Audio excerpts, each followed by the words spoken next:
A very good afternoon, ladies and gentlemen. You're welcome to the biggest show actually right now, wherever you're going to be. This is the biggest show. It's called the Farm Drive Show here at Africa Farmers Media, where we connect, learn and grow. I'll be captain today, Brian Wonder. But today, yes, we have a man who has two logos. Logo mbili za nini? Iko na story hapa Brad. Leo nakwambia story. Iko story hapa. Na kuna tatu hapa. I'll tell you a story. Okay. Ladies and gentlemen, Noah Sali is in the building. Of course, he has been doing farming for the last 15 years. And way above that, of course, this man here has tried. Umefanya kazi ngapi? Acha tu. Hata tuseme I've tried so many things, Brian. Very many. Hata nimekuwa na mkahawa. Unajua the polite explanation of a bar is mkahawa. Ikafika wakati nikabomoa kila kitu nikaenda kujenga nyumba ya kuku na Notice kuku inalewa na hiyo nini? Hapana bana. You know what happened is that we were running a bar and that time Langata Road was being constructed. So you can imagine leaving Mombasa Road, going all the way, construction is going on. You have to come back at 11. But what the biggest challenge was, there's a day we had an evening party for some guys. And we even went to Nakuma. That time Nakuma Mega used to be there. And even bought stock and came back. In the morning, the stock that I had bought was still there. And yet, by midnight, it had cleared. That's not my business. So, ladies and gentlemen, embrace yourself for more and more stories from this experienced farmer. Of course, I can't introduce you more than the jobs that you've done. 15 years being a farmer. Yes. In the Kenyan soils and also internationally. Yes. Of course, today we're here to tap into the knowledge of being an African farmer. Yeah. And also being in the media. Yes. You've seen things happen. Yes. You've visited more than 4,998 farms. Yes. Bado mbili. Yes, ikifika 5,000. Yes. Ulihesabu ile yangu? Yako nilihesabu. Ulihesabu? Labda the return trip. Ngoja kuongezea hapa. Nilihesabu hiyo. Mara mbili. Nilihesabu.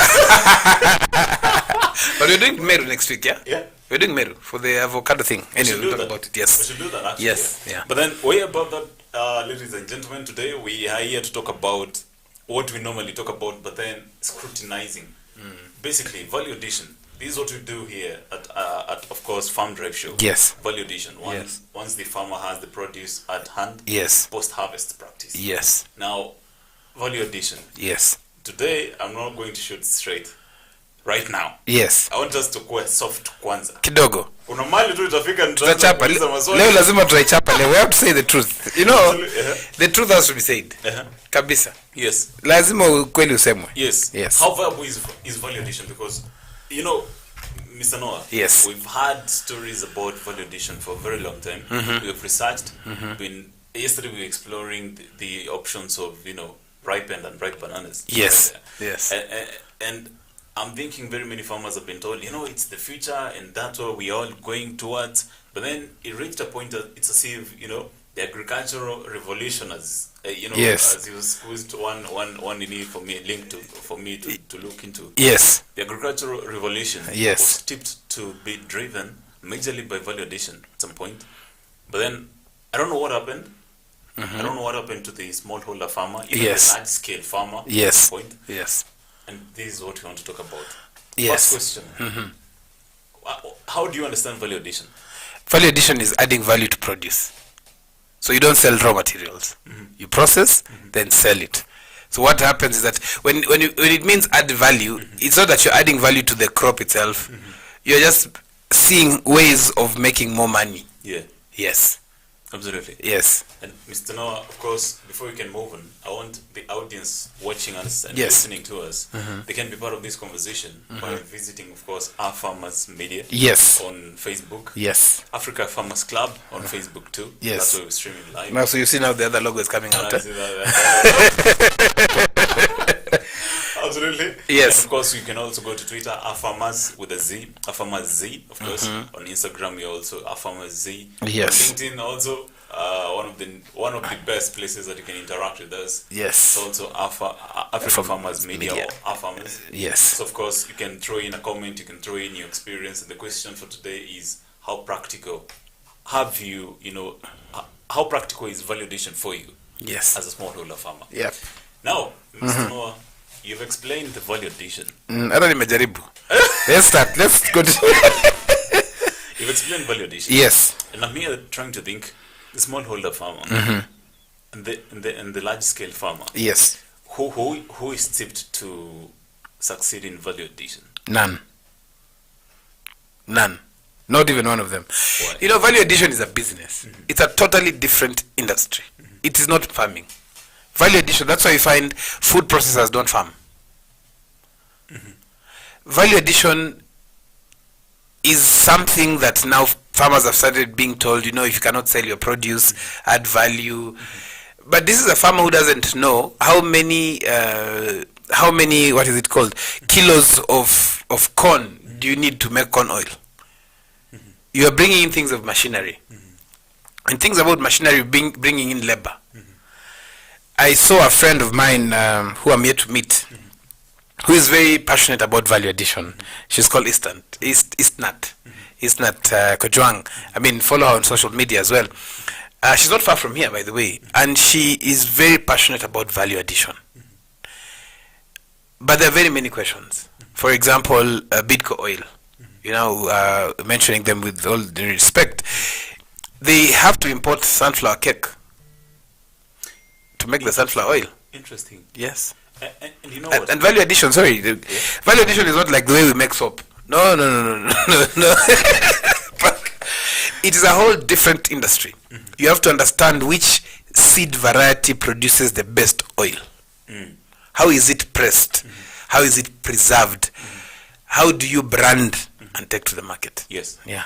And actually, Mr. Noah, as we're even talking, part of what is happening right now is a geopolitical war. Yes. As we were speaking earlier. Yeah. Ukraine versus Russia. Yes. But way above that, in the agricultural sector and the food sector also, the world prices of food commodity has gone up by more than 30%. Yes. Yes. Even way before that, it was on a high. It was still on the process of going high. Yes. And one of the largest exports that Russia and Ukraine do export, also Ukraine, is sunflower. And sunflower byproducts. Yes. And you can imagine, that's why part of the reason as to why mafuta ya kupika ilikuwa imepanda.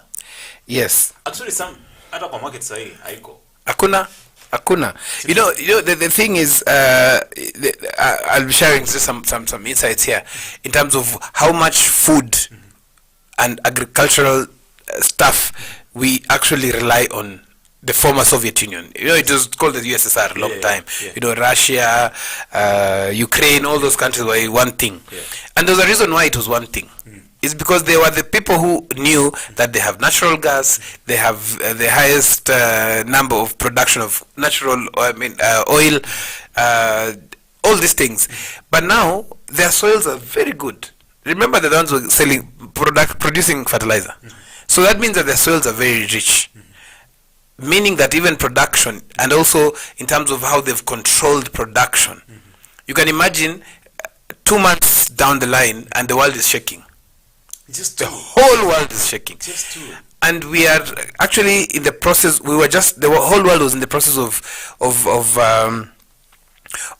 recovering from COVID. Yeah.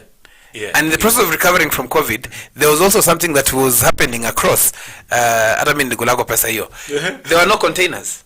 Yeah. Because containers were now coming. People are now saying it's very expensive to put up a stone house. Let me use a container. Yeah. So there are no containers to bring in produce or whatever coming from the other parts of the world. Then there's a challenge already. So when it talks about now what is happening around the world, the effects of Ukraine, Russia have not been felt yet. I was reading an article today by BBC. Yes. It was saying that the World Bank is warning that in the next few months, it's going to be a humanitarian catastrophe. Yes. Because right now, how things are. First, a place like Kenya, a country like Kenya, Kenya imports hugely. And this our value addition even comes in. Mm-hmm. We've been doing wheat production for some time, but somehow we imported wheat which was more than the value of 59 million US dollars in just 1 year. Yes. From Ukraine. Just Ukraine. You can imagine? Yes. It's planting season. Yes. Where fertilizer, Russia is the world's largest fertilizer, producer. Yes. Above that, we are also looking at a point where the world wheat exports. Yes. Quarter of it. Yes. Quarter of what is exported. Yes. Worldwide comes from only those two countries. In fact, I have a diagram here. I just forgot to share it earlier. Kenya imports 50%. You see? Yes. I've shared the produce. Kenya imports 50% of the wheat 50%. from Ukraine. 50%. Russian, yes. That is African dependence on wheat from Russia and Ukraine. Actually, it's there on the screen, right? Yes. Actually, 50%. 50%. Yeah. And yet we have farms, we have land here, we have everything. Wheat does not need a lot of fertilizer. Oh, actually, I'm very much tempted. Iko karibu size, single guys. I'm not saying Brian is single. They love eating chapati. Lakini kupika ni ngumu. Kidogo ile chapati ilikuanga 10 bob, sasa ni 20. Ni kama nimeguza mahali. Today I was just telling Joanne. Yes. I was telling her that nimepitia hapa tu karibu. Yes. And then mali walikuwa wanauza chapo ya 20 ni 30. Exactly. Nikaangalia mtu nikaona. Yes. Umeamua tu niibie leo. I have to understand them. And now that is wheat akuna itaongezeka bei. In fact, those are things that we are not prepared for. Yeah. You see, if you are prepared, companies, producers who are doing wheat production would be at an advantage. Yeah. Narok, Meru, Timau areas, the farmers who are doing wheat would have been even given incentives. I'll tell you one thing. Yes. I'll tell you one thing. I've grown up in a wheat producing area. Yes. And we were with you at some Yes, point. yes. And those shambas that you met with, with potatoes, with French beans and stuff, zilikuwa wheat. At some point. Yes. Wheat, purely wheat. Yes. Right? I think that by the period, I think, of December, November, purely harvesting wheat. Ungeona combined harvester. Sijui inaitwa John Deere combined harvesters, yes. Kuja tu inalala place moja within 1 month. Within that area. Yes. It's so much wheat. Yeah. People no longer farm wheat. Because of patience. Governments have not understood that now.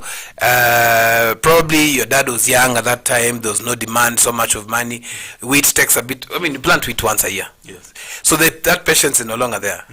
There is need of urbanization. So land has now been. A lot of land has now been amalgamated, and it goes back now into residential stuff like that. Forgetting that these residents will need food. We cannot keep on relying on food from Russia and Ukraine. Yeah. It is very clear. It's clear. It's very clear because right now it's planting season in Ukraine. Yeah. They are not planting. They're not planting. So over and above the war, haitapatikana. Hata sasa labda iko reserves ziko. But over and above that wheat will not be available. Think about it. 6 months down the line. What pressure. Is the case scenario you're looking into? If you are a good farmer, lakini sasa hiyo ndio shida. Sasa ukisema wakulima wapande ngano watapanda wote. If you're a good farmer. Actually, it's what I'm trying to think. Yes. Yeah. And make sure that you are doing it right. There's planting and there's doing right. Yes. If you're doing maize, make sure you have 40,000 plants on your farm. What should stop you from getting 40,000 plants? Yes. Yeah. And Mr. Noah, I want to ask you this question, live and direct, according to your own experience. Yes. And thinking critically, like the man you are. Yes. Should the Kenyan farmer?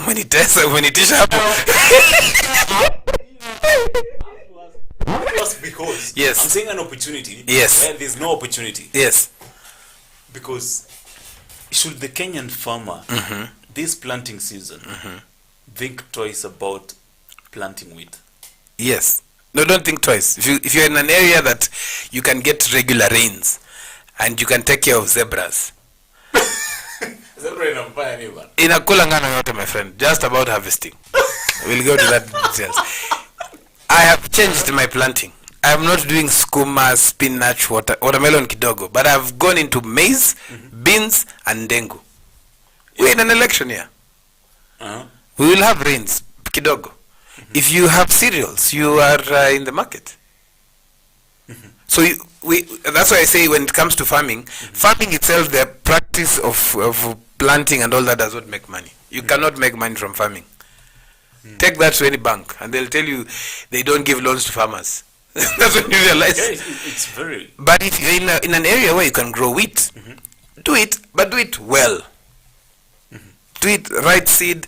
Make sure you take care of the weeding early enough. You know, then get the right seed also. You don't just get seed because it is wheat. Yes. Yeah. And you know, Mr. Roy, I'll tell you this, and maybe it's something you've also observed, that urbanization is picking pace, of course. The world population is picking pace also, and so does the Kenyan population still do the same thing. Yes. The rural to urban migration still continues, even Yes. with the evolution. Exactly. So which means there's more dependency on the African and Kenyan farmer to produce more, you know, versus a growing urbanization, basically, an Yes. urban population. Yeah. You know, Nairobi Metropolitan has how many how many people? I think more than 5. Is it 8 million. 8 million? So every day, Kenyan farmers have to feed 24 million people. Nairobi Metropolitan. Yeah. 8 million breakfast, 8 million lunchtime, Yeah. 8 million jioni. Yes. That's 24 million people. Do you think the Kenyan farmers can do that? Hata tukienda tu tuchukue wakulima hapo Timao. The other day we were looking for wheat seeds. Tuliambiwa nini? Tungoja wa harvest. I think. Oh yeah, but yeah. Simple. Yeah. That's, Yes. Just that. Otherwise we could have been having wheat throughout the year. Sikuna irrigation. Yeah, kuna irrigation. Throughout the year. Wow, I just saw an opportunity I never thought about. Just look at that. Wheat. Hata viazi utapata season, viazi imejaa kwa soko. The next time viazi hakuna tunaleta kutoka Egypt. Wacha tu nini? I am a frequent customer there. Yeah. Still picking on the same conversation. Yeah. We have had some interactions with the leading miller in the country. Yes. Kana. Yes. Of course, giant millers. Yes. Yeah. And one of those things that they're facing, one of those challenges they're facing, is accessing maize from farmers. And it's just not that mill alone. Yes. There are very many millers who are facing the same thing. And good quality maize. And good quality maize. You know there's maize and kuna ile kama huwezi nunua. Yeah. What are we thinking about? Because, you know, basically I'm trying to think that a miller is somebody who is in the value addition chain. Yes. You know? But even from the supplying bit of it on this chain, from the farmer, it's becoming a bit of a problem. What is the future of value addition for smallholder farmers? Hakuna future hapo. There's no future in value addition. Value addition is a business, Brian. Let me tell you something. If value addition was something that even government saw that is important, there's this government department called KIRDI, Kenya Industrial Research. Yeah. They should have. It should have been actually a part of it would be controlled by Ministry of Agriculture. Because value addition, the first thing we talk about value addition is food. Yeah. Exactly, yeah. But number one, do you have market? I asked you a question before we went before we started the show. How many Kenyan products, value added, can you close your eyes and pick from this supermarket? I think it's a number that I even. So is it viable? It's a business. I used to bottle water. Brian, wacha nikwambie story. I used to bottle water. That is like what, 11 years ago. Out of need. I used to bottle water and sell. I'm telling you, to get this bottle, this one, done, is around 8 bob. Okay. Remember, anything you're adding value, talk about packaging. Yeah, packaging, yeah. Anything you're packaging has to be attractive. Okay. So if there's this product coming from PRC, you know PRC, People's Republic of China. They don't say it made in China. They normally say made in PRC. PRC, yeah. Wow. So, and there's another product. Let's say honey has come from PRC. The design of that honey of PRC, utanunua tu. Have you ever bought something because of the way it looks? You know what? You're talking about that. Yes. I did talk to Queen Bee. Yes. You know her. Exactly, yes. Pauline. Yes. Not only she imported her designs. Bus. So now you're understanding that part. Yeah. You have to now think about importing the design. You have to think about distribution channel. You don't just add value. You have to think about distribution channel. If you want to sell in Kisumu, lazima uanze kufikiria distribution. That's what I'm telling you. It's a whole thing. But then going back to what you're mentioning about can and maize millers, the whole idea of a miller is that its machines don't shut down. Yeah. So that they're in constant production. Yeah. The more you produce per day, the better, because you're producing more, it will take care of your salaries and all overheads and all those things. Yeah. But if you shut down, it means you're not producing enough. It means you're not packaging enough. It means you're not selling enough. And even the machines are not having a return on investment. Exactly. Yeah. So when you talk about value addition for me, I say it is not a business that farmers should engage in unless you have the mindset of transforming that the whole farm, and when you're transforming the farm, it means that you are planting the right tomato that will taste well as tomato sauce. Si tomato zote ita-taste kama nini. Wewe unaenda unapanda nini na siali F1 na ni kali ni ya kukaranga. Unafinyia watu na hiyo. Unafinya mbegu za green. We're talking about hygiene. Yes. Because it means that you're talking about electricity or solar, or, because it's power you need. You cannot squeeze 2 tons of tomatoes by hand. So it means that extra costs. Yeah. How How many farmers are ready for that? So it doesn't mean that if you cannot sell, there's no market for tomatoes. Alafu unasema add value. Hapana. It's not a solution. Value addition is not solution for tomatoes being so much in the market. How come we don't have onion powder? Ask the onion doctor. Now, yes, and we'll talk about it. I was passing through Naivasha the other day, and I saw what KDF is doing. An amazing job, by the way. They're doing a lot of added value. They're drying. So we can also now say, instead of complicating the issue, let us think of basic value addition. So they're drying vegetables, they're drying onions, and it's very interesting. 1 kilo of dried onions is 2,300 shillings. 1 kilo of dried onions. of dried onions. 2,300 shillings. I'm trying to think. 1 Yes. kilo of the fresh onions. Yes. How many? 60 bob. 60 bob. Yes. But then if you dry it, I'm trying to think that maybe might even dry out by even might scale down to a third. So Actually, 3 times the number to achieve 1 kg. whichever way. Now that comes into it. So farmers need to know why they need to produce more. For example, I was watching a video by Isnat, I'm using your content, but don't worry. She was actually saying the way her grandmother has an oil press machine, the older ones, yeah. And this old ones, what happens is that a whole sack, I think it's 90 kg of sunflower, produces 2 liters of oil. To harvest 90 kilos of sunflower seed, it's not a joke. 90 kilos. Yes. And so when you talk about value addition, I think it's something that should have been taken up by when agriculture was being devolved. It should have been like certain clauses that as a county government you need to do this. Yes. We've seen some good work in Muranga, yeah, but we need to see butter made from Muranga, cheese made from Muranga, not just storage of cold milk. Absolutely. And in something I want us to pick up from, of course, once you take a short commercial break, Yes. it's coming up here. Yeah.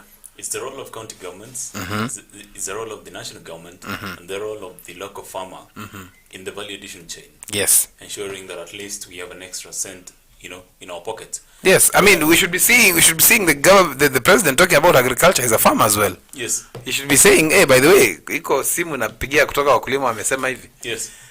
Lakini You've ever talked to the president? yes. Na hiyo usiogope kuniambia. Nitakwambia lakini hiyo ni tuongelea hapa chini ya maji. Stima inaweza zimwa. And of course, once you talk about even of course profits and where they come from. Yes.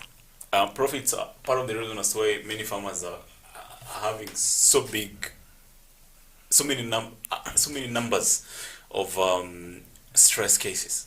Yes. Mental illness. I was just talking to some farmer today. And that farmer was just about to have 6 acres of watermelon. Elephant ikakanyaga pole. You know the elephants walk. Ikalima yote. 6 acres of mature 8 kilo 14 kilos. Alikuwa amenitumia picha. Ameniambia hata ana school fees ya watoto. Na shule zinarudi. Next week. Acha nikwambie farmers na soft life. Absolutely. And of course, one more thing that always wants some soft life is a crop. Yes. Yes. Stress pia. Tena mingi sana. Kubwa sana. Kabisa. Una transplanting stress. Maji imekuwa mingi stress. Maji ni kidogo stress. Ai. And of course, Mr. Noah, right now when we might be seeing, once of course our audiences just go out to the farm and maybe you can notice some cases of stress. And of course, maybe during transplanting, that was maybe the cause. Yes. You know, waterlogging cases, drought, maybe bado kujianza kunyesha mahali huko. And the good thing about it, as we always love to say, is that there's always a solution to everything. Yes. You know, right? Yes. And once you have a solution to that, you can still get back your crop and also be a happy farmer at the end of the planting season and everything that happens around, of course, before the harvesting season. And by doing this, now the secret is here, coming in here. There's a product. Yes. Once you use it on your crops, it does help your crop fast. Of course, the root density of the crop to fast. Yes. Root back to form. Yes. Kitu ya pili, photosynthesis. That ensures that agriculture. Yeah. Of course. Ensures that photosynthesis continues. Yes. Making of the foods of the crops food. Yes. And the way about that, it has some proper nutrition or taking up of nutrients from the soil. Of maybe you're facing waterlogging cases. Yes. You know, and any other problem that you might have. So one of the best products in the market right now, it's called the Mega KLP. Omnia Nitrology. Brilliant product. Stress reliever. Kabisa. I think we should be giving our farmers some Mega KLP. But they will be giving out. Hata iko some goodies. Nasikia. Unasikia Madam Director anaweza tuzimia mic lakini nasikia. Nimesikia iko mahali. Of course, you can always go to your nearest agrovet and ask for Mega KLP from Omnia Nitrology. You can also go to the social media platforms at Omnia East Africa and send in your question, understand the science of growing and how they've been doing it, and understand how you can cure the stress in your crop right now. At the end of this, of course, harvesting season that's coming in the next few months, you'll be a very happy person. Always recommending the Omnia products, more so the Mega KP for your stressed products. And if they feel shy, they can send the questions. We can send them to Omnia. Yeah, absolutely. Yes. If you're right there, you can actually unaweza biashara hapo. Haraka. Yes. I think we should give that farm of yours Mega KLP kidogo. Tupeane. Is it ni mzuri ya farmers pia watu stress? Wewe jamaa amenifikia simu akaniambia. No bana, you remember watermelons bana? Ati I had visitors last night. Nikashangaa geni. Akaniambia bana, kuna elephants iliingia hapo my friend. Farming is never easy. No, there's nothing that is easy. Nothing is easy. Nothing is. Even waking up, coming to work. I don't know. Nimengangana. You know, I've not been here for a month. Nimengangana mpaka my daughter asked me, Daddy, why you are sacked?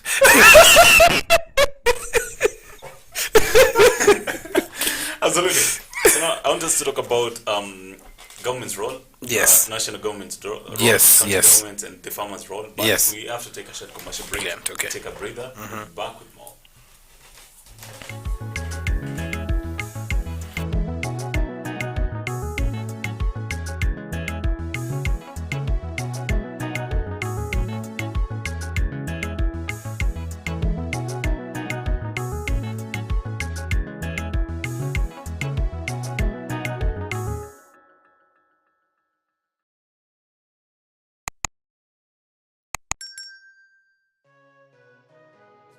Eggplant is a popular versatile vegetable that is glossy and purple in color.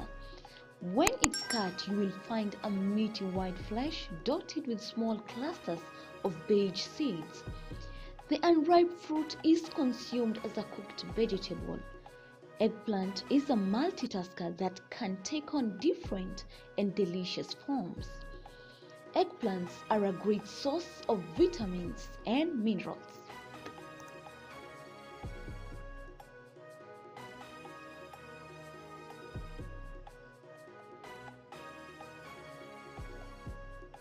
Agriculture is the art and science of cultivating the soil, growing crops, and raising livestock. Agriculture provides most of the world's food and fabrics.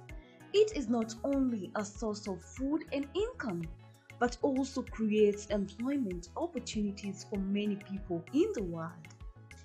Over 1 billion people worldwide work in agriculture, generating 2.4 trillion for the global economy. The global impact of farming on the environment is revealed that 40% of the Earth's land is now given over to agriculture. Agricultural development is one of the most powerful tools to end extreme poverty, boost shared prosperity, and feed a projected 9.7 billion people by 2050.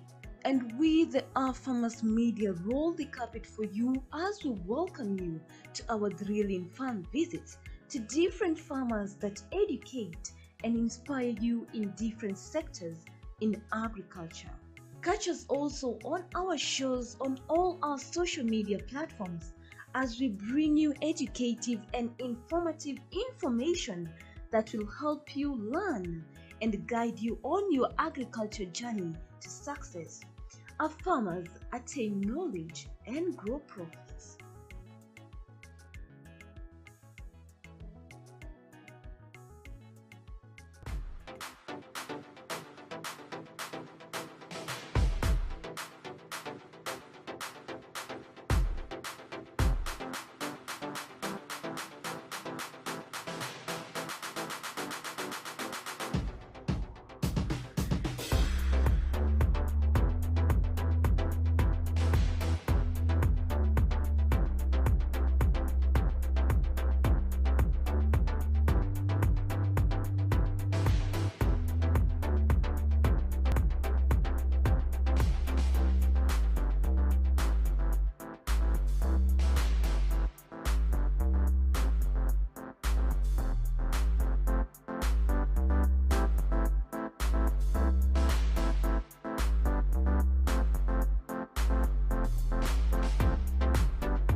Melon is a trailing vine in the gourd family.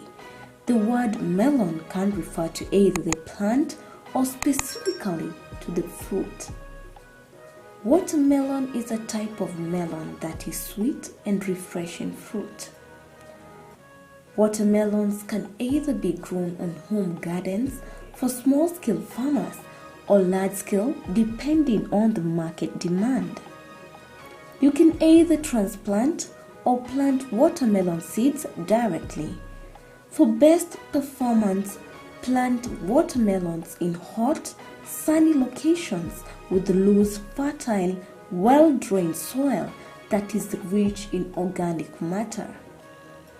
It is best to plant watermelons on raised rows and ensure that the soil pH is between 6.0 to 6.8.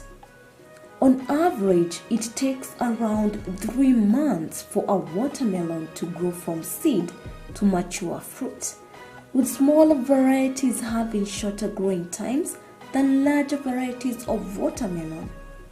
Watermelon growing, if done rationally and on a scalable basis, can be a good source of income.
Mahindi yamekuwa chakula kikuu katika sehemu nyingi za ulimwengu na jumla ya uzalishaji wa mahindi kuliko ile ya ngano au mchele.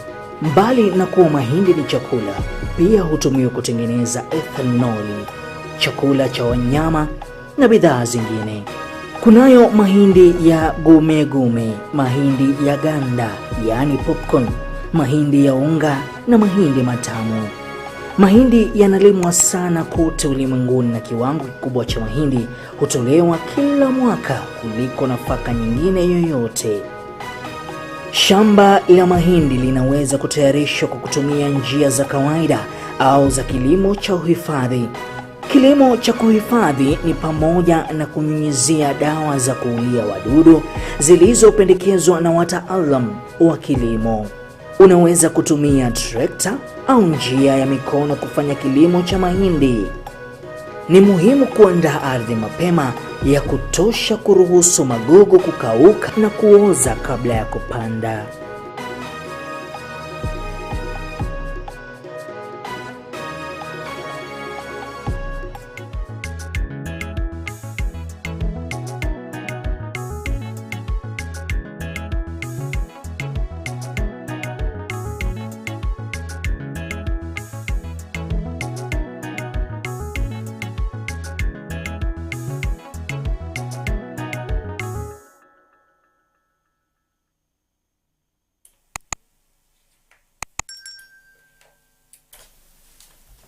Very good afternoon, ladies and gentlemen. Welcome to the second half of this show. Today, of course, this show is a very, very big show here at Africa Farmers Media. The name is Farm Drive with me, Brian Mwenda. And today unataka kuongea kwanza kabla sema tu.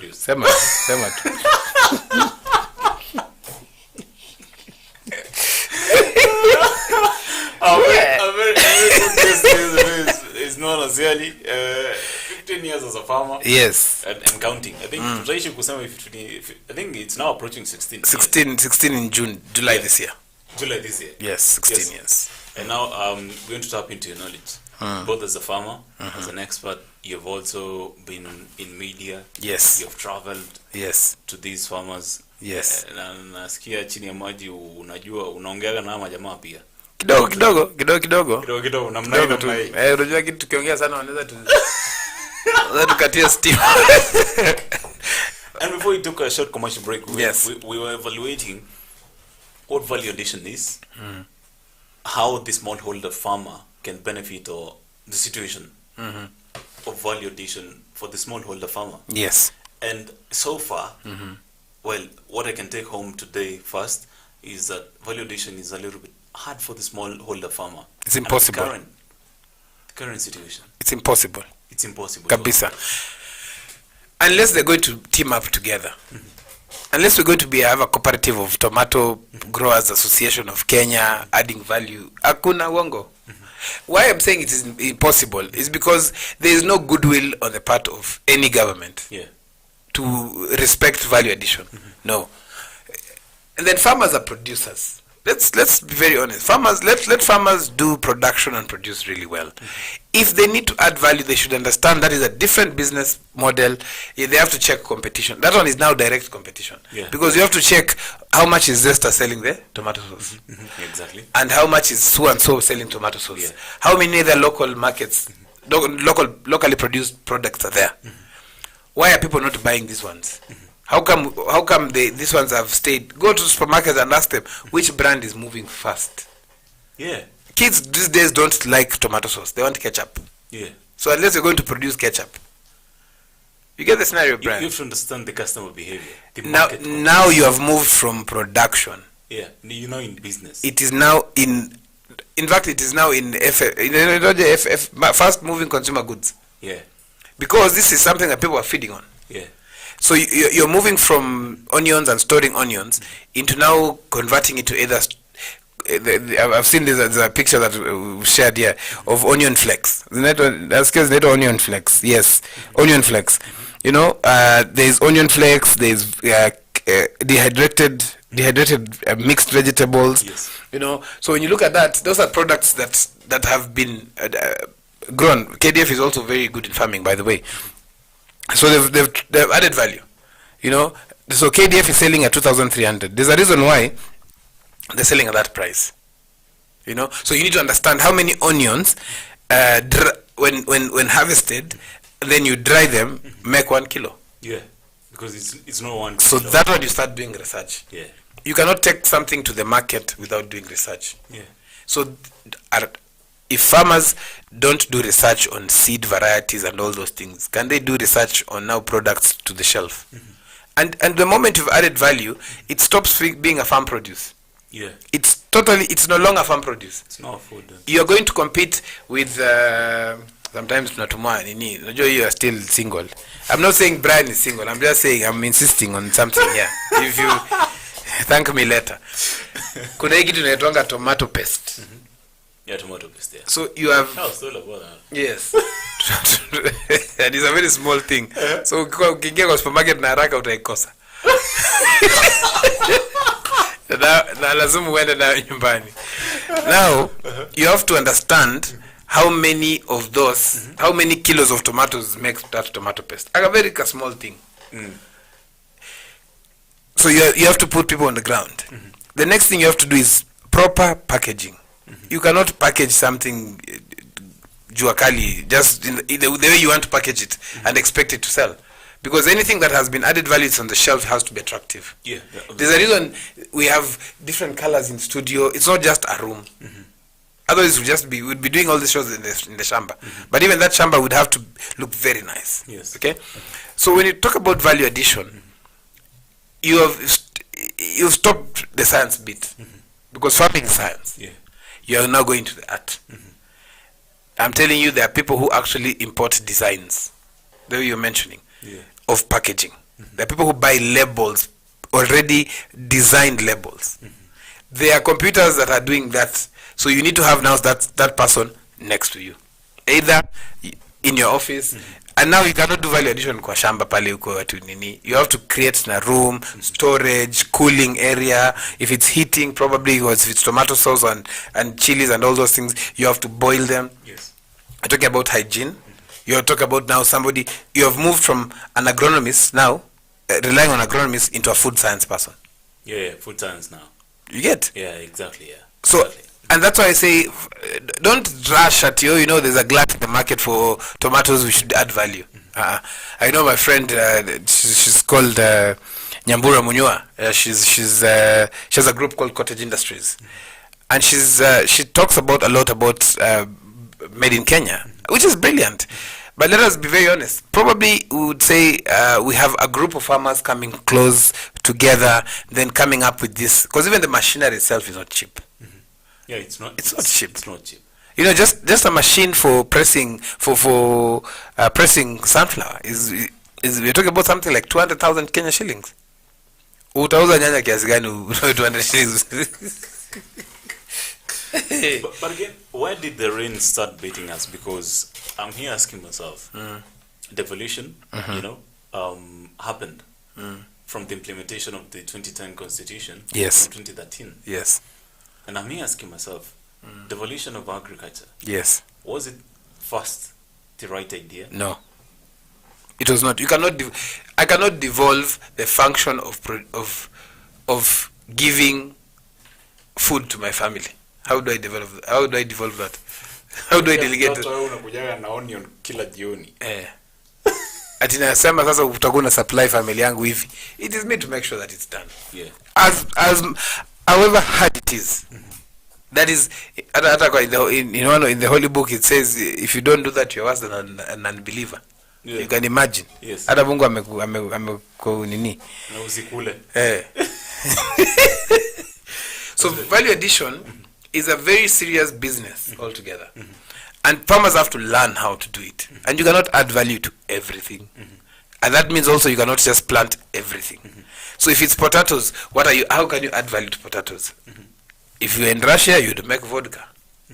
If you're in Russia, you made vodka out of potatoes. Is vodka from potatoes? Yes. Toa kitu kidogo, but now you know. Seriously, yes. There's vodka from yes. Okay. Yes. Sweet or Irish? So I don't take vodka.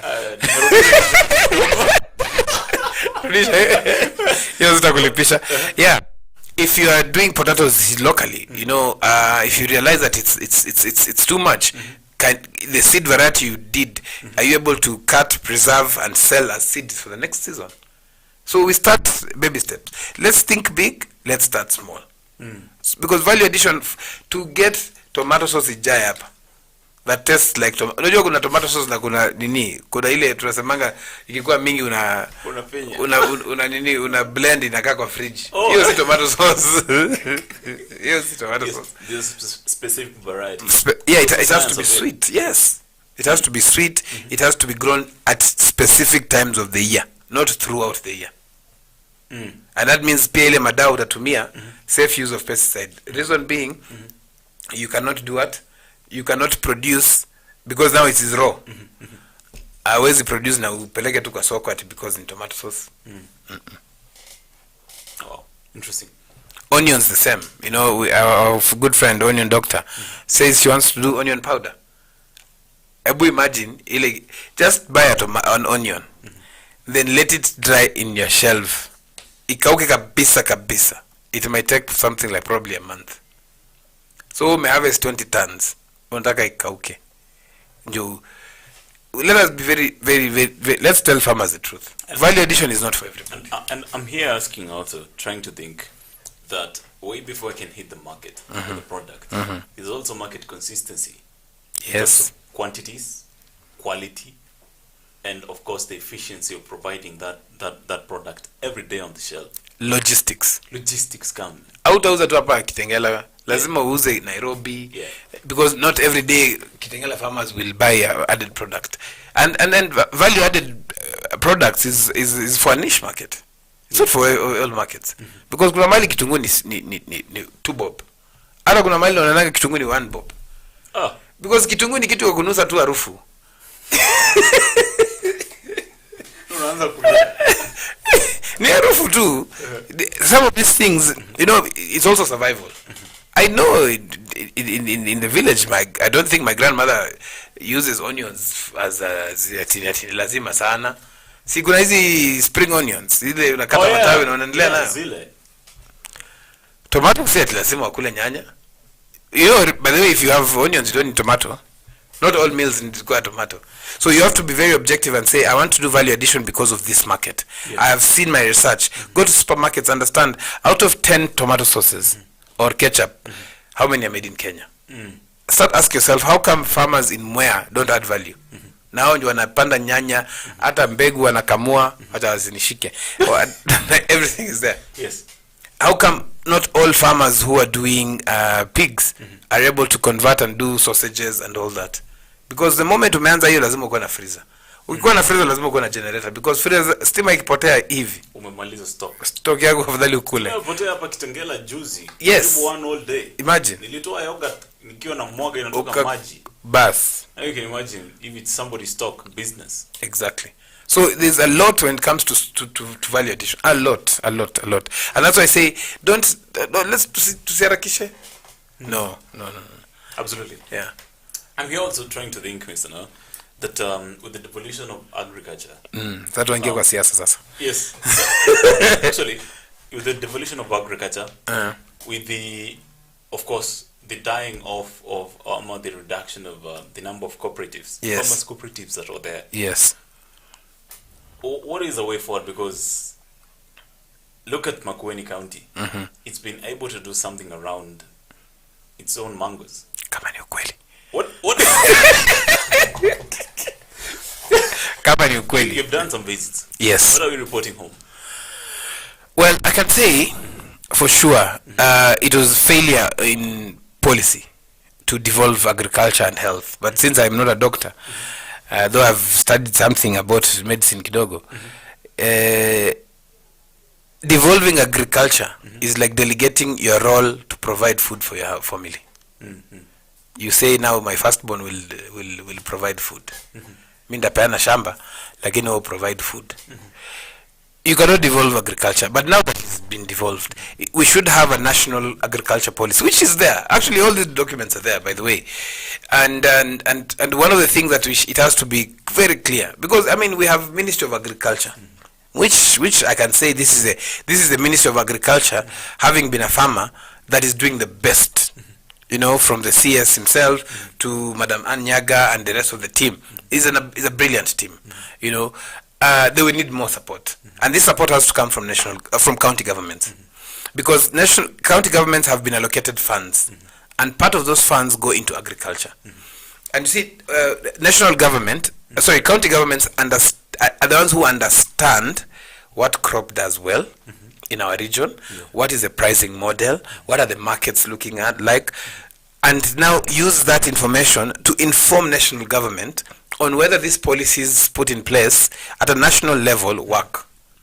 We have the COMESA trade agreements, we have the AGOA trade agreements. How are these county governments empowering farmers to even export this produce that has been added value?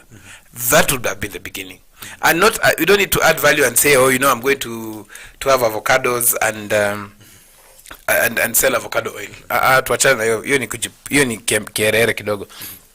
We tell ourselves that we will produce the best avocados. Yes. We will produce better avocados than Mexico. So that when you're in America or in any other parts of the world, karibu sema Russia, the guacamole you're eating is the avocado is from Kenya. Yeah. So that way, then we say out of 20 metric ton of avocado that has gone, the one that is remaining is oil. Will be converted into oil. Pia ipelekwe ngambo. Yeah. Because anything that you're adding value, chances are might not be affordable locally because of the cost of production. Yeah. Remember, we produce avocado nyanya tayari. Cost of production 20 bob or 30 shillings. come add value, pay salaries, overheads, and all that. It cannot sell for less than 500 shillings. Yes. Yes. Well, I'm also here trying to think that standards have been quite a key issue once Yes. you talk about the international and local market. Yes. And our avocados in specific have suffered, you know, the whip once it's cracked by both the authority responsible for Yes. looking into standards of avocados Yes. for exports, Yes. and both even internationally. Yep. You hear countries say, "Oh no, man, I think you guys, your standards kama bado hazijafika." Just, I think within a space of 1 year, we've received more than 2 bans on our avocados. Tuko na njaa. Na njaa yetu ni mingi sana. We are hungry for to make quick returns, and one of the reasons why I keep on saying that farming value addition might be a challenge is because we'll get very many shortcuts. Very many shortcuts. So in terms of standards, we have 2 standards. We have one called the Global GAP certification. That is a Global Good Agricultural Practices certification. That is a must for anything that is being exported. Yes. Very interestingly, it might not be for value added avocado oil, because that is a different standard now. You get the scenario? But for fresh produce, you have to adhere to the standards. In fact, for you to export, unless now you're selling it to an exporter, your name, you need to have a certification, and your name has to be in the Global GAP website. But that is not the challenge. The challenge is local. We have a standard. It's called KS 1758. It's a standard that has been passed, that has to be adhered to. All farmers have to be adhered. They have to adhere to it. And this one is very interesting because it is actually any produce that is taken to the shelves locally has to have that mark. Yeah. It's a standard that very few farmers know. In fact, even some extension officers have not seen it. It's called KS. If you have time, just check out KS 1758. It's a booklet. It has all the standards.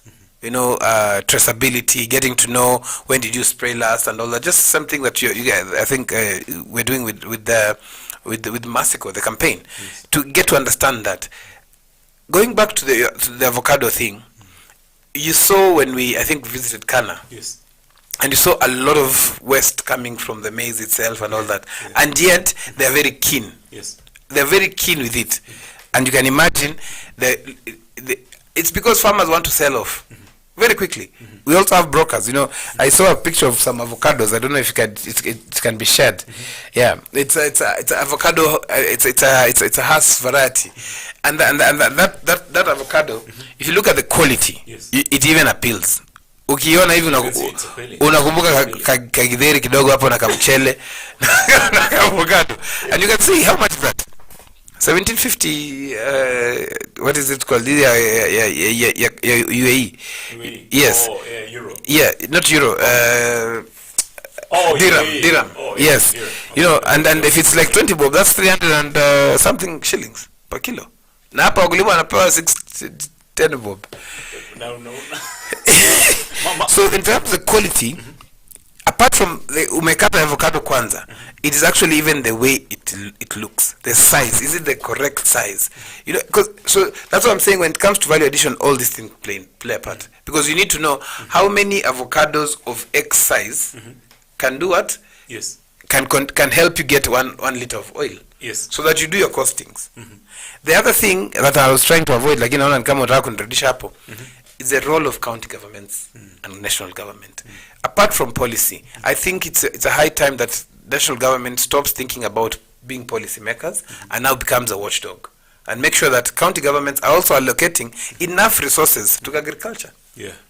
Very few counties, except ours here in Kajiado, because our CC is a super CC. Very few counties have allocated enough resources to agriculture. Actually, I want us to get there. Yes. I want us to get there. Yeah. Because we're from a fresh budget. Yes. That was read just 3 weeks ago. Yes. And we are also going to see county governments also allocate their ministries different budgets. Yes. Budget. Yes. And we're going to talk about the percentages given to agriculture. But to agriculture. If you get a percentage that is more than 10%, 7%, waambie wakuje tuwapatie zawadi.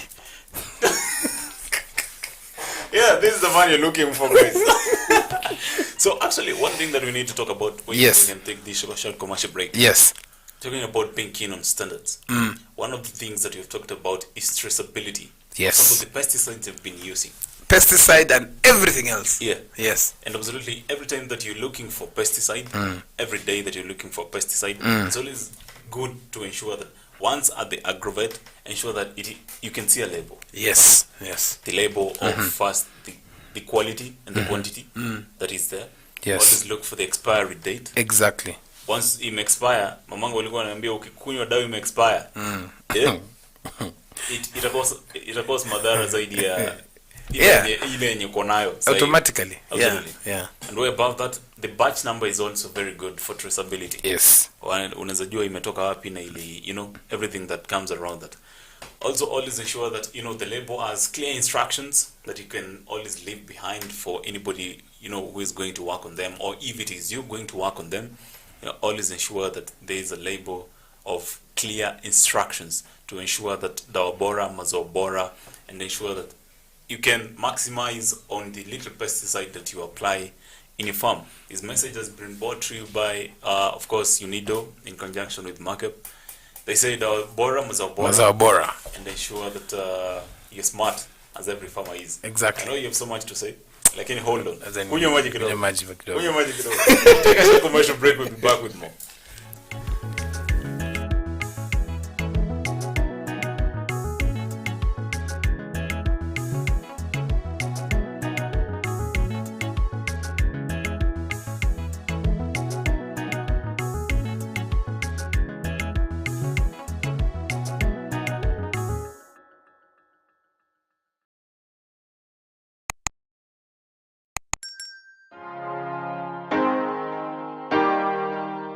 Pesticides can be very harmful to humans and environment if they're not properly handled. Safe handling of pesticides involves proper selection and careful handling during mixing and application. However, as useful as they are, they're inherently toxic. Here are some ways you can handle pesticides for your own safety, your farms, and the people around you. We are looking at reduced accumulation of obsolete pest control products in the country as one. We are also looking at the associated conservation of environment, and also protection, conservation of beneficial insects such as pollinators and predators, which are used to control other pests. Before you use the pesticide, read the label and leaflet carefully. Measure the required quantity of pesticide. You have to have adequate clean water for the mixing.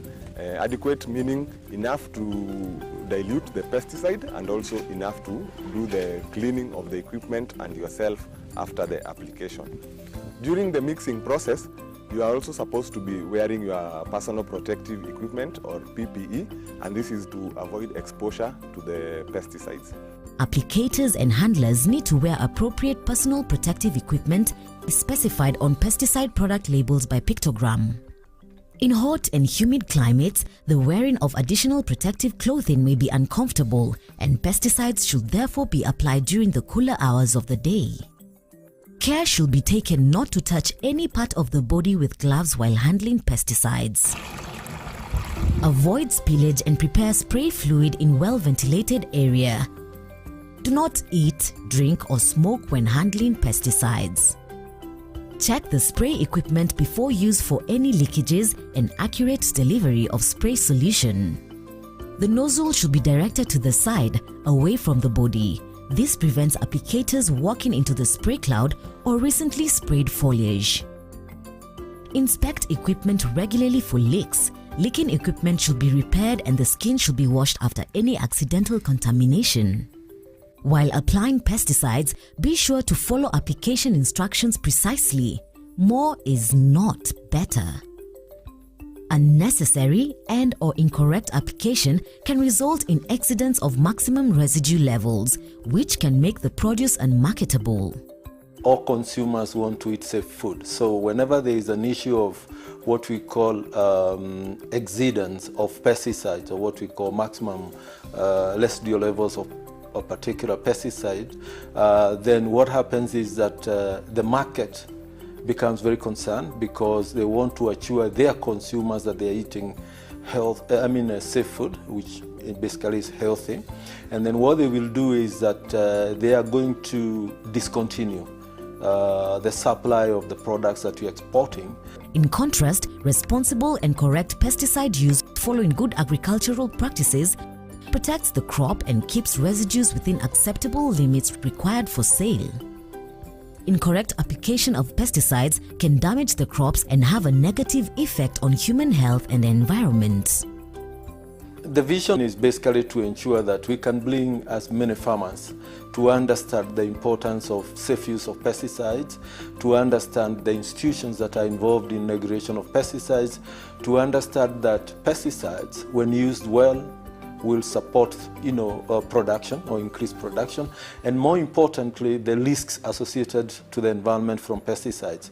Once you've finished applying the pesticides on target crops, empty the spray tank completely after spraying. Spray any remaining spray mix on the ground of the treated crop. Triple rinse and puncture the empty pesticide containers and place this in a safe place for disposal.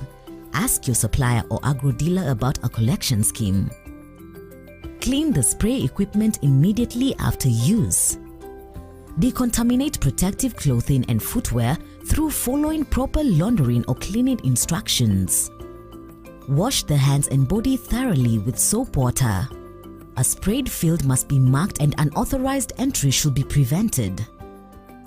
In case of suspected poisoning, please refer to the label for instructions and call the poison center on toll-free line indicated on the label. Report the specific pesticide used. Mishandling pesticides could have adverse effects on not only plants but also humans and the environment. Proper care and instructions should be adhered to always. Farmers are advised to attend available trainings on good agricultural practices and pesticide use within their counties to ensure safety while handling pesticides. Remember, proper usage of pesticides increases yields and market access for your produce. Food safety is everyone's responsibility, starting with the farmer. Dawa bora, mazao bora.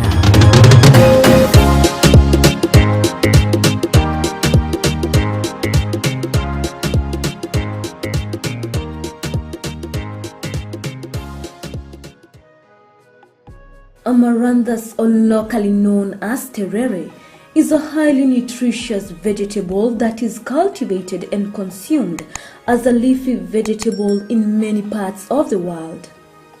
It's easy to grow, matures fast, as it takes an incredible shorter period than most traditional crops. There are many species of amaranthus, with some green and others red in color. When growing amaranthus, ensure the soil is well drained and rich in phosphorus, and most importantly, ensure the seeds are well distributed to achieve an even spread when establishing a grain amaranthus field. Amaranthus is especially loved for its tender leaves and for their healthy dose of ions, vitamins, and a range of minerals.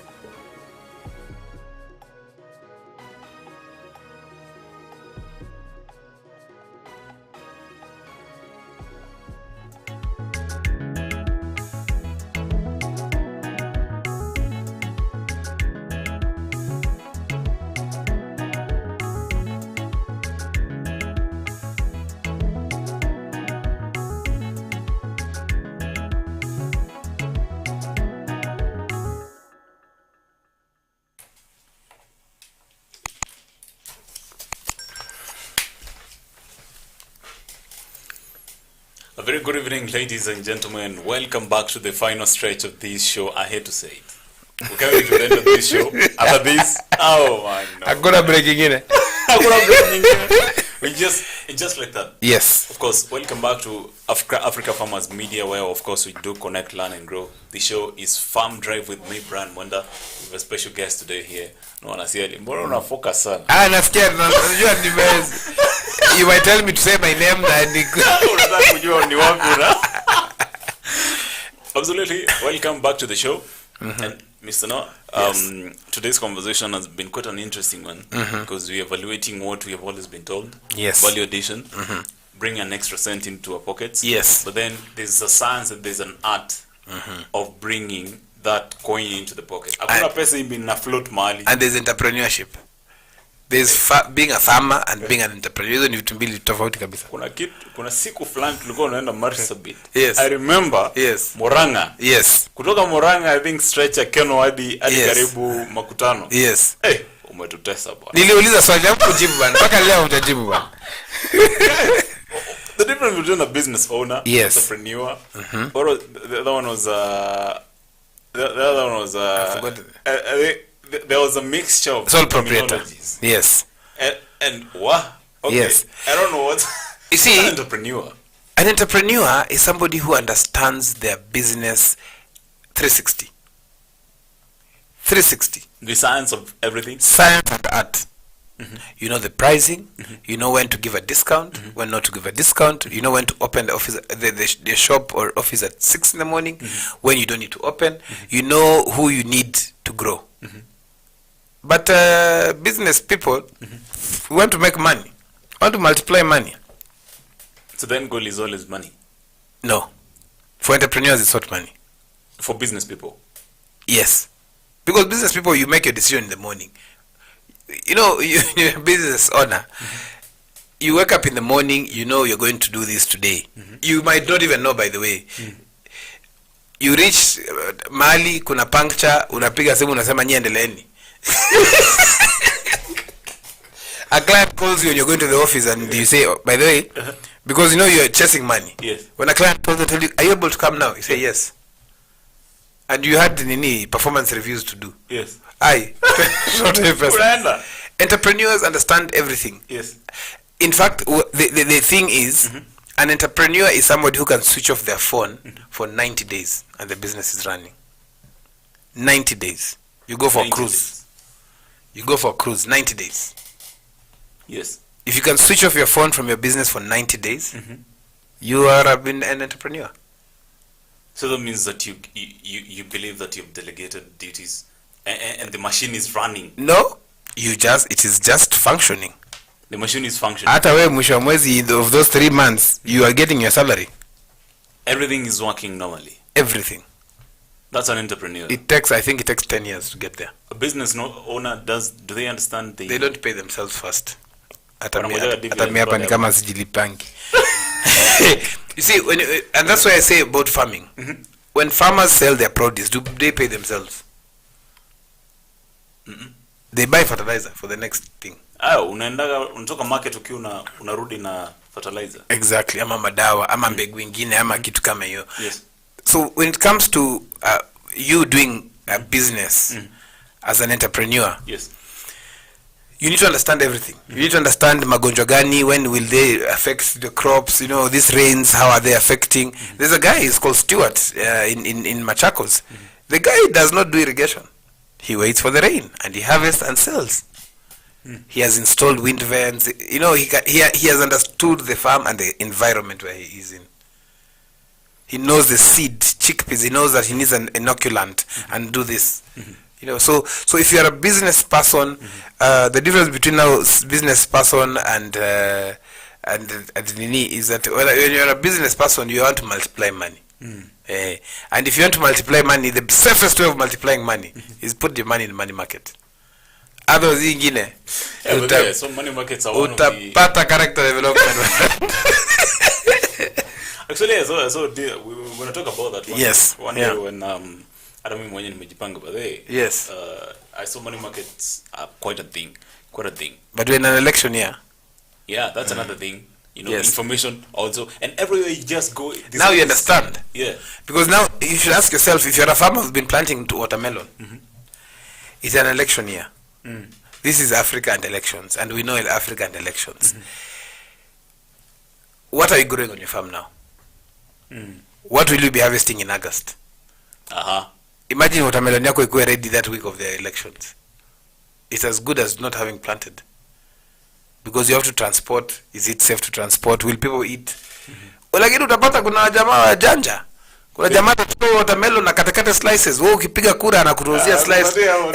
Watermelon man. And that person is not a farmer. Yeah. Let me tell you, 90% of people who sell produce are not farmers. They're not farmers. Are not. And they're making the But we as farmers will complain about these brokers. But brokers have understood. In fact, a broker will tell you, kama unataka nyanya tamu, saizi, panda hii variety. Atakwambia watermelon usijaribu kupanda saizi ya Uganda inaingia. Yeah. How many farmers know that? And of course we're going to talk about that soon enough. I think we're going to open a kind of homes because what I'm thinking here is the amount of information brokers have, intermediaries have, is why they continue eating from farmers and why they're making more money from farmers. They're not eating from farmers. That is their business model. That's the business model. Farmers have not yet understood that they need to have a business model. At the business model, you have to specifically say, this is what I'm producing for this market. This is what I will do. This is my pricing strategy. In case there's a glut, this is what I'll do. Brokers are sure. A broker will carry 500,000 shillings in their gumboots. They get on a matatu and come to your farm, check out, and they'll give you a price. Because they've understood that in fact, a broker will walk in your farm for 5 minutes and tell you, here you'll get 14 tons. And you have been thinking of 30 tons. So you think this guy is going to con you. Because these guys have to come and understand which size of truck do I need to come to carry. Na nikikuja nayo hivi, nikitoka natoka na nini? They're very smart, by the way. They're one of the smartest people on the chain. They have a business model. And the funny thing, I always feel as if they always know. They have very critical information about the market and the supply. Yes. And they know how to do that. And they've controlled it. They've controlled it. Yes. Because farmers, going back to the question you asked before for the break, farmers have refused to come together. Cooperatives.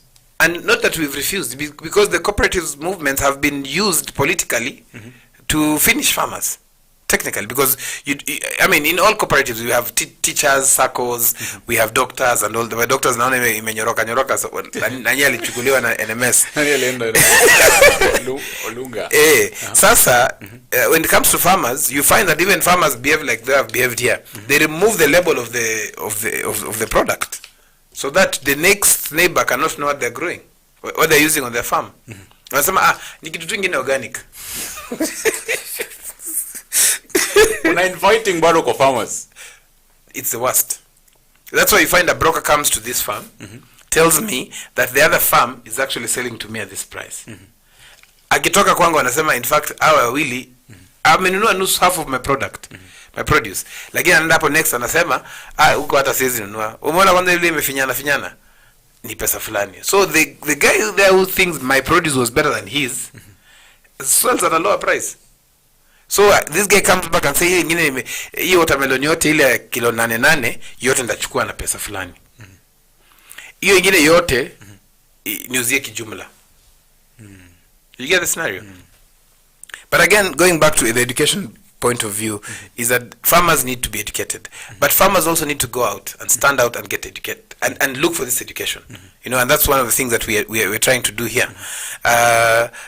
We went to the market. How many farmers did you meet in the market? Doing a market survey of prices of produce. And I think we only found one. Bas. Farmers come to the market when they're selling the produce. Out of 10, I think so. That's the challenge. That's what that's what we say. When it comes to value addition, we have to think about these other things first. We have to be the best in production.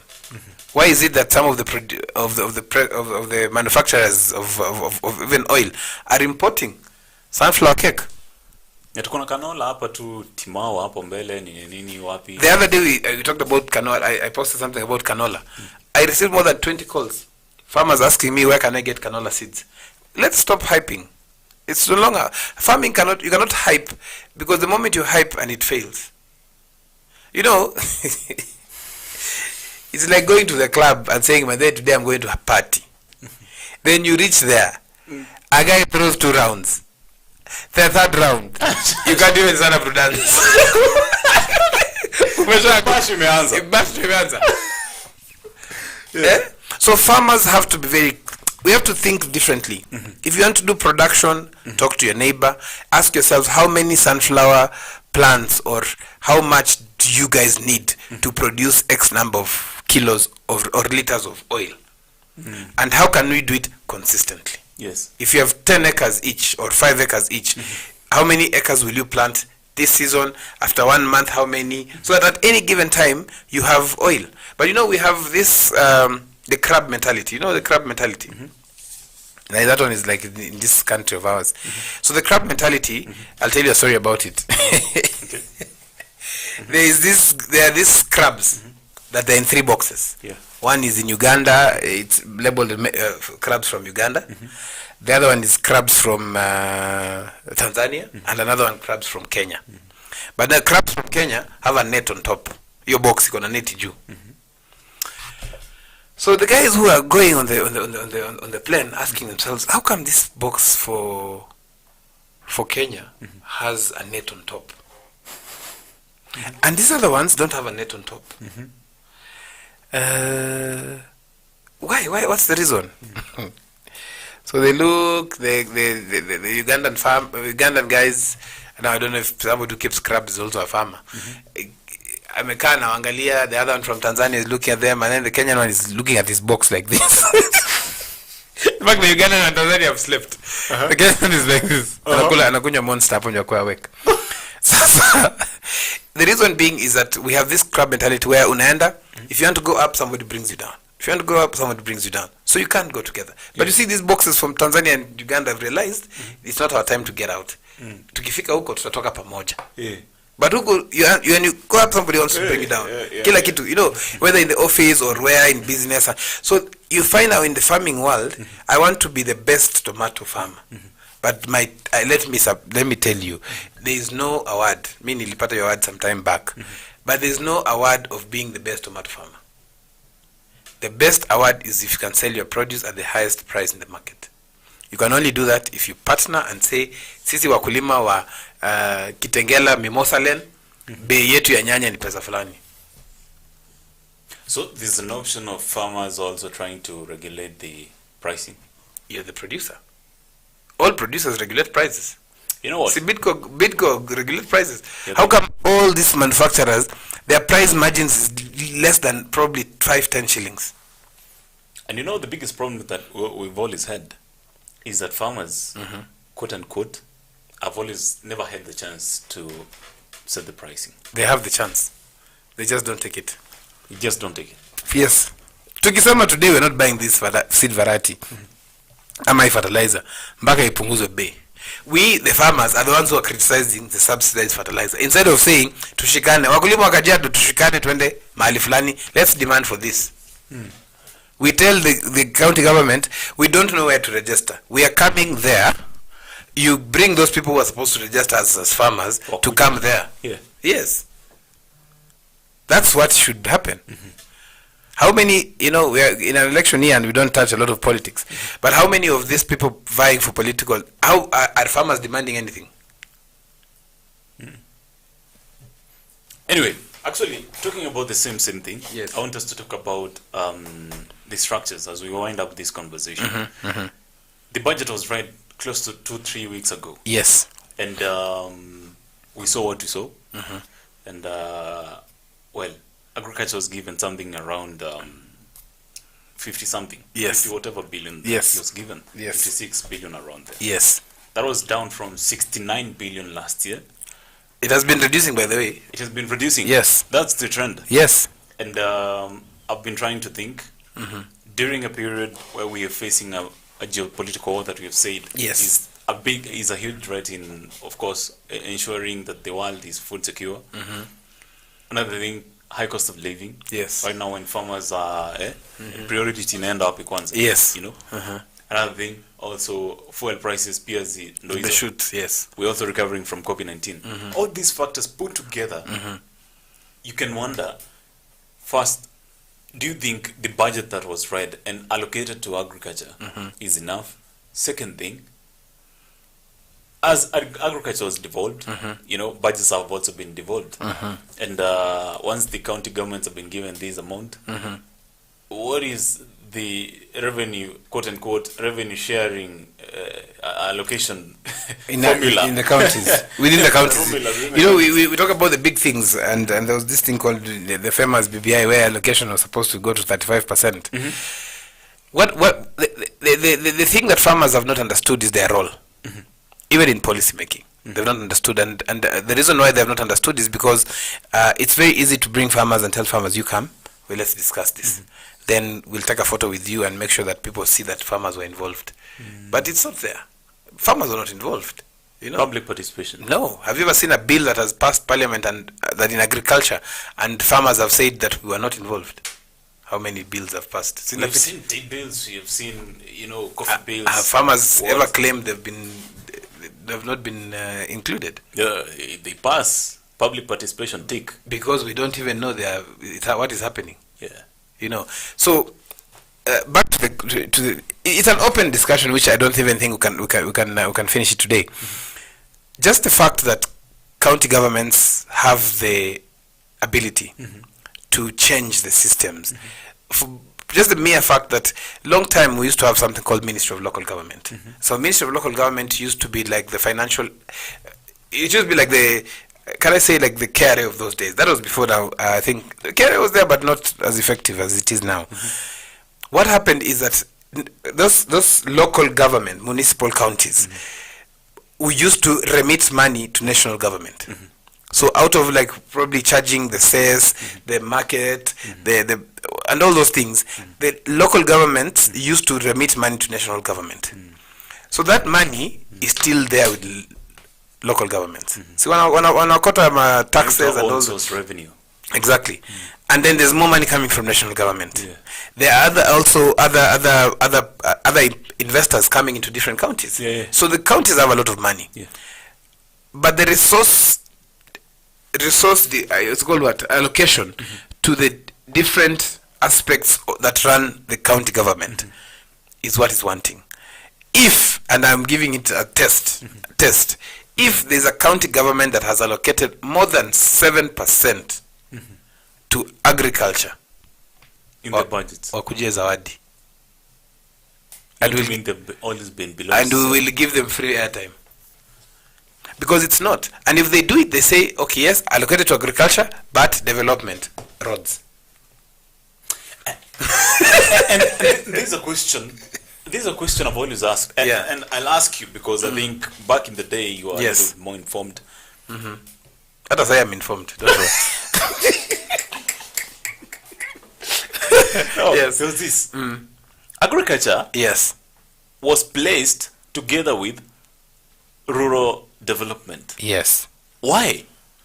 Because they're given the same budget, and what? You see, if people can eat, they can work. It's very simple. But people live. We went to Marsabit. Do you think there's any productive activity can go on there? Man, I don't. It's impossible. So rural development, it came in because even those days we used to get district agriculture officers, because these are the guys who would understand how many households are here, how many activities are they able to eat or not. So you see, those scenarios they're already there. But since local governments were not, since rural development was something that was now left out. And people decided to participate in now making sure that who is eating the most from the money that has been allocated. We started seeing local factories that are directly linked with farmers dying. Cotton, Kisumu cotton mills died. Webuye pepper mills died. Mumias sugar companies died. Potatoes died. If you see that there's somebody who's buying a tomato variety because the ones that are produced in Kenya are not good, and we're bringing in from Egypt, don't you think that's already a big problem? It's a big problem, right? Big problem. You find that pesticides are being brought from abroad. Is there something that we can do? We can't, because our pyrethrum, which used to play a part in producing pesticides, is dead. You know, and it's not that somebody came and told us stop planting. No. It's just that now we did not take it serious. We sat down and made very good policies. And that is one of the challenges that I say. Some of these policies are made in boardrooms where farmers are not involved. We have a very beautiful program they call the 4K Club, which has been reinitiated by Madam Anyaga. It's a brilliant thing. It's one of the best things that we can do to young people, understanding where food is coming from and the rest. But are county governments adapting to it? No. Instead of teaching just agriculture, 4K Club is something that the way kids are told, let's go for a tour, farm tour somewhere. Not a farm tour, like tour. You know, they should actually be told this is what is happening. And it should not be a scenario where these kids are being punished. That if you come late or if you don't do this, you go and kulima kwa hiyo shamba. It's demeaning in front of them. Watakatata kugula. They will not even want food that comes from that farm. And they will always have a low opinion about farming. Exactly. They'll not see why. Yes. Yeah, so county governments have a very important role to play because they are the custodians of the farming improvement, development in the counties. So when there's allocation of resources, it only makes sense that, and also don't just allocate money to agriculture. You need to allocate money into training of farmers, retraining first of all of extension officers, to bring them up to speed and with the latest technologies and stuff like that. Develop farmer focus groups, you know, for the different. And the Nyeri County, Kajiado County, Kakamega County are doing an amazing job. I know other counties. Meru is also is Meru doing something? But Embu, I know Embu is doing a brilliant job. In fact, I was seeing the other day. I met in traffic with some of the vehicles, motorbikes that even Transoya. Yes, Madam Maria Nzomo. Yes, is doing an amazing job. I saw some of the motorbikes and that are being given out to extension officers now. You know, I saw some Siakago and some of the places. That's Embu, yeah? Yes. And today I've seen Kenya Seed Company. I don't know if I tagged you. Kenya Seed Company is actually is doing an amazing job by now saying let us dedicate more resources to the field officers. You know, so if we can be able to do this combined, it's called public and private partnerships. Then we can say what is the role of county governments is policy, farmer education and training. Can they do it? And they do it well. What is the role of people like us in media, in the farming industry? Can we bring this into, like, bring the e-extension services out there? What is the role of seed companies and fertilizer companies and the rest? If we did that and had done a good combined effort, I think we'll make a big change. And then obviously the leadership and stuff like that, they can be able to. Absolutely. Yeah. Lastly, as we close this show, we were with you in Marsabit County. Yes. And Marsabit is perceived to be, and that's the situation. It's an arid area. Yes. Not even semi-arid. It's arid. Arid, yes. And you can imagine the kind of life people live there. Some do skip meals and everything. Yeah. But we also went to Langalani. Yes. Where there are the shores of Lake Turkana. And what they do there is fishing. Yes. Yes. And in a hotel next there, yes, they do of course do fry the fish. Yes. And of course it's sold to the customers. But we went there donating food, but we came back on an empty truck. Yes. And the question is, county governments, yes, we have accepted that county governments need to do more in terms of even value addition, because that fish needs to be done some value addition. Just dry it. Just dry it. Yes. Just dry it. Just TASC can say any truck that is coming into the county will not pay cess. What you will do is that you will carry fish and this to the market on our behalf. Logistics. One of the biggest handles there. Yeah. Logistics. The truck is coming back empty. All trucks going back come back empty. You can ask yourself why. You saw the quality of goats there. Really good quality. Really good. I mean, in fact, I was talking to somebody. I was like, "Hey, you went to Marsabit, you could have come with at least even five goats, because they say that is one of the best breeds." So you see, there's a disconnect. There's a disconnect. And we can, as much as we want to, And that's why I say when the goats are there, can we get goat milk? That's value addition. Yeah. But value addition on it is, yeah. This is a very big topic that we have very many case samples to talk about. Yes. But absolutely, that is what the show could offer us. That's Yes. the right chance you will offer us today. Yep. And any last words from you? Because, well, Yeah. I don't normally say shukrani. So we are not saying that don't do value addition, but understand, go back and learn. See how many people are doing value addition. Del Monte is doing value addition, but they cannot get enough pineapples and fruits from here. So make sure if you're going to do value addition, understand, probably instead of even doing the processing bit, probably just start if you have pigs, probably get a freezer, get a generator, cut them into parts, sell, as we were saying the other day. If you have mangoes, try drying mangoes. But also ask yourself, if I dry mangoes, is there a market for it? So you need to do your market survey properly. It's a whole it becomes now a business science where you have to understand market positioning, your brand, what is involved. It could be honey. You could have 20 kilos of honey, but packaging that honey to selling it and having it in the shelves, it means standards, KEB standards, and all those things. One of the good resources for value addition is Isnat. She does a lot of value addition. Nyambura Munyua, go and check out Cottage Industries on Facebook, a brilliant group that has brought a big change in terms of value addition of everything actually. And also make sure that you're also very creative, because it means that your product on the shelf has to match a product from PRC, and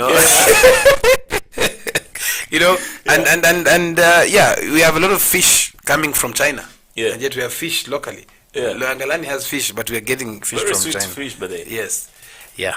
So it's just to keep on making sure that if you're in production, perfect it. Perfect it. If you want to do value addition, study it. It's not farming. Oh. Well, of course. Thank you. Thank you very much. Good Mr. Now. stuff. And last thing that I do remember you telling me during the break, Yes. is that the office of a business is where you operate. Yes. Uh-huh. Your office is where you operate your business from. Yes. You should not operate in your business. You operate outside. You operate from your business, but you make business from outside, because customers come from out. So you have to go out and attract them. Yes. You go to the market, attract the buyers, tell them come and see what I have. If you are doing any other business, hata kama ni side hustle, kama unauza maji, hapa nilikuwa nauza maji zamani, beba, make sure the water you're drinking is what you sell. And then something else, Brian. If you're not proud of your product, stop selling it.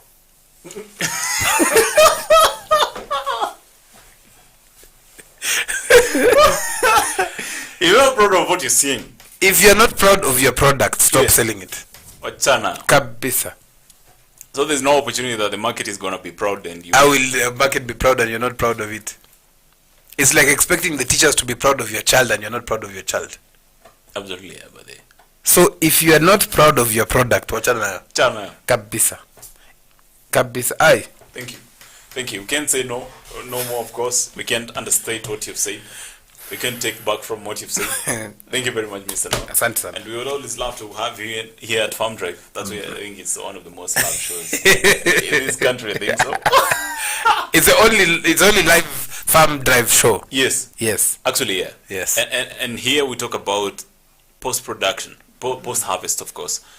We do talk about everything that you need to know before hitting the market. And all we've been talking about today is value addition. Thank you for being part of this conversation today, taking the time and watching this. We hope that you've learned from Africa Farmers Media today.